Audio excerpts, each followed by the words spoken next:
حضرت علی رضی اللہ تعالیٰ عنہ نے فرمایا، اگر زندگی کو خوبصورت بنانا ہے تو سہنا سیکھو، نظر انداز کرنا سیکھو، خاموش رہنا سیکھو اور اکیلے جینا سیکھو۔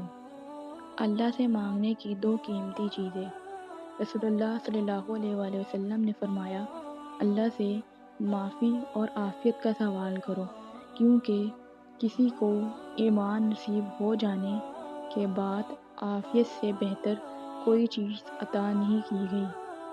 رسول اللہ صلی اللہ علیہ وآلہ وسلم نے فرمایا، جو اللہ تعالیٰ سے دعا نہیں کرتا، اللہ تعالیٰ اس سے ناراض ہو جاتا ہے۔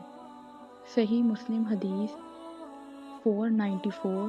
رسول اللہ صلی اللہ علیہ وآلہ وسلم نے فرمایا، جب تم سجدہ کرو تو اپنی ہتھیلیاں زمین پر رکھو اور اپنی کونیاں اوپر اٹھاؤ۔ رسول اللہ صلی اللہ علیہ وآلہ وسلم نے فرمایا، تم قیامت کے روز سب سے بدترین اس شخص کو پاؤ گے جو دوگلا ہے، ادھر لوگوں سے کچھ بات کرتا ہے اور ادھر لوگوں سے کچھ بات کرتا ہے۔